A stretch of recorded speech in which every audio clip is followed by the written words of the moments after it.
Bismillahirrahmanirrahim. Assalamualaikum warahmatullahi wabarakatuh.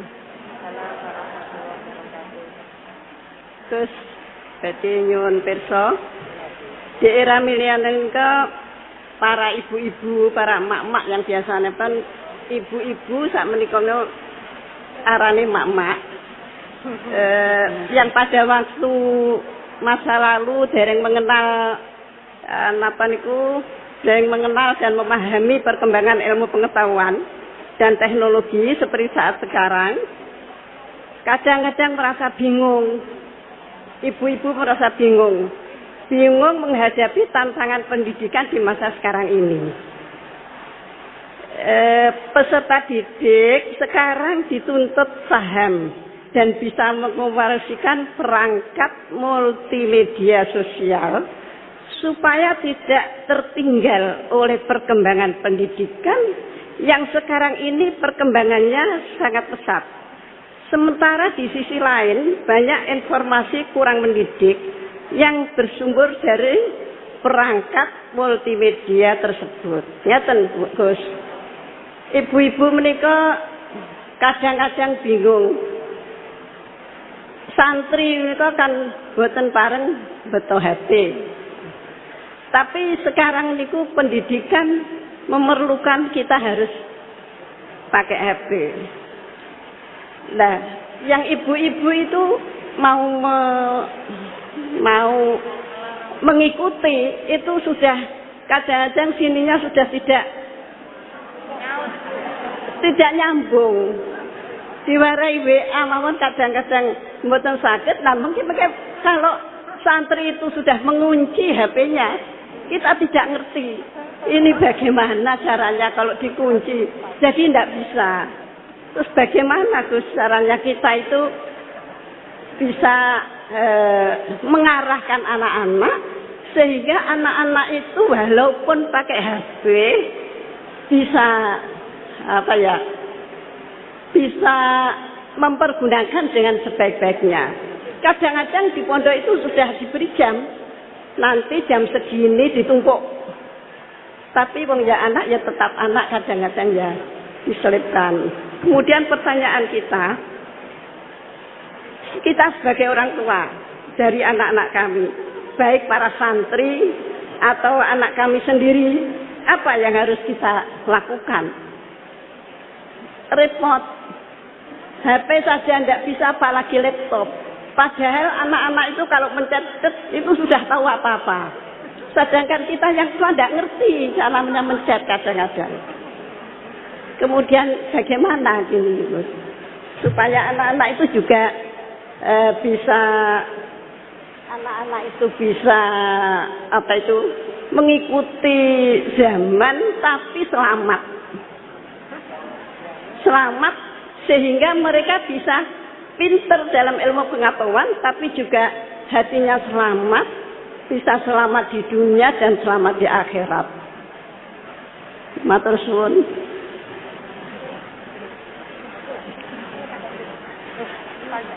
Monggo Gus Bahak.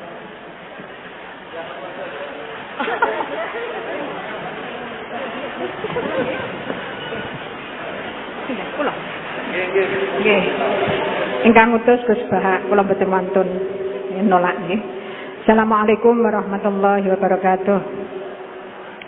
Gus, sekarang di pesantren-pesantren itu banyak para ibu nyai yang memiliki peran lebih besar dalam mengasuh para santrinya dibandingkan peran Pak Yai.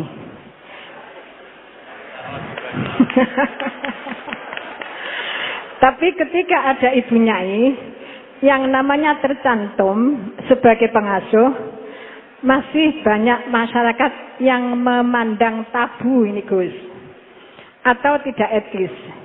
Bahkan dalam sebuah lembaga yayasan, seringkali perempuan-perempuan itu dimarginalkan.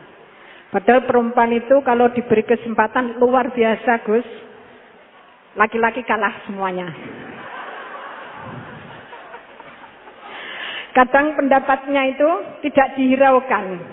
Meskipun sebenarnya bagus. Dan ini loh Gus, saya minta keadilannya Gus. Dalam menyikapi kenyataan seperti ini, kita sebagai kaum emak-emak itu harus bagaimana? Saya menuntut keadilan Gus dari Pak Yai, dari panjenengan-panjenengan. Terima kasih. Assalamualaikum warahmatullahi wabarakatuh.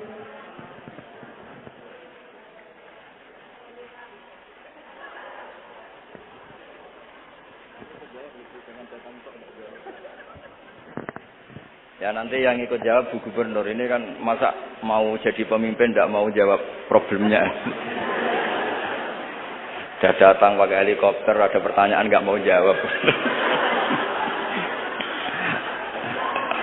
Saya ini ganjarannya sudah terlalu banyak. 5:30 sudah datang, berarti diminta ikut meletakkan batu pertama ya. Oke. Terus begini, Bu Nyai Nur Iskandar ya. Jadi saya punya cerita dari Bapak.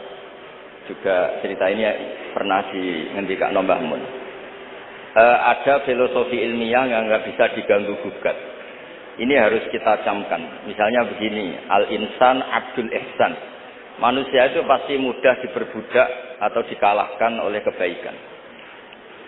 Singkat cerita ada seorang kiai waroi zuhud, di rumah nggak ada TV, nggak ada HP, nggak ada motor. Saking inginnya anak itu nggak terkontaminasi TV, nggak terkontaminasi HP, juga nggak sering keluyuran ada motor.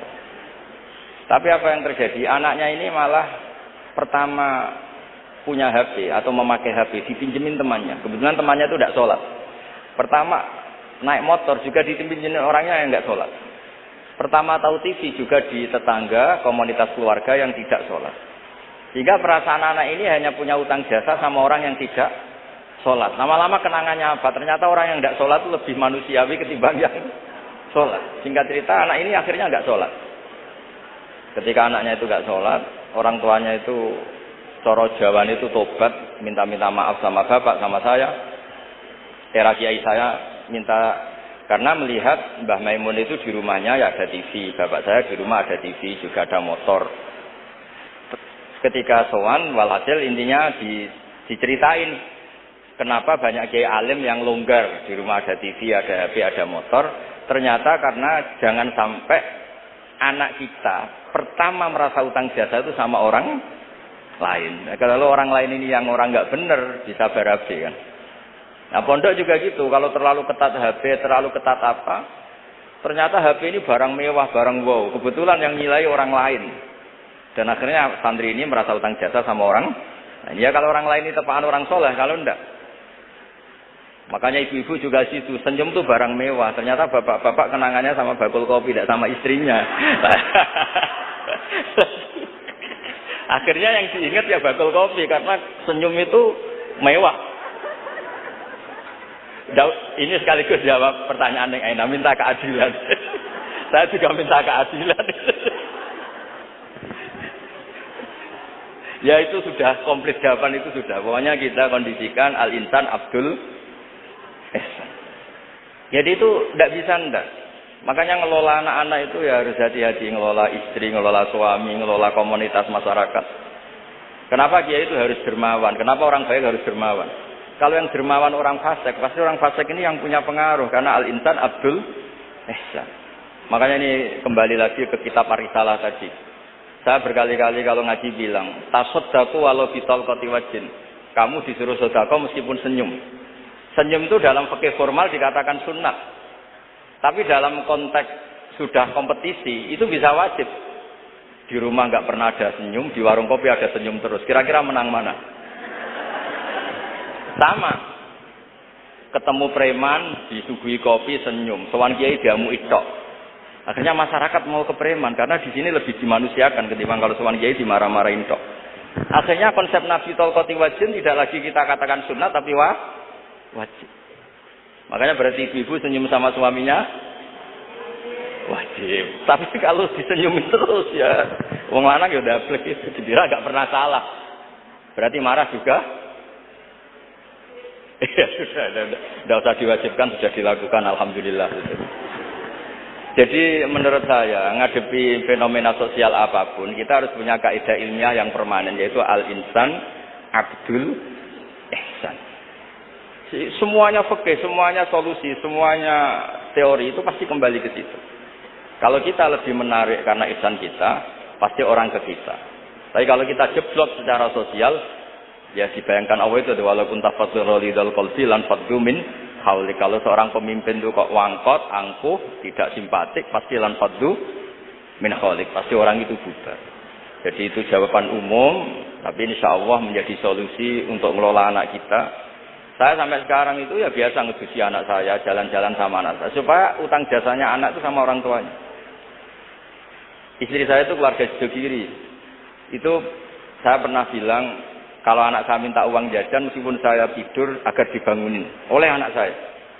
Kata istri saya kan, yaitu nanti melatih tidak sopan. Tapi akhirnya saya beri penjelasan secara ilmiah. Yang wajib jajan anak itu orang tuanya, jangan sampai ganggu mbak-mbak atau kangkang. Sehingga korbannya ya harus saya, bukan orang lain. Jadi kita harus kadang-kadang lebih bicara ilmu ketimbang akhlak.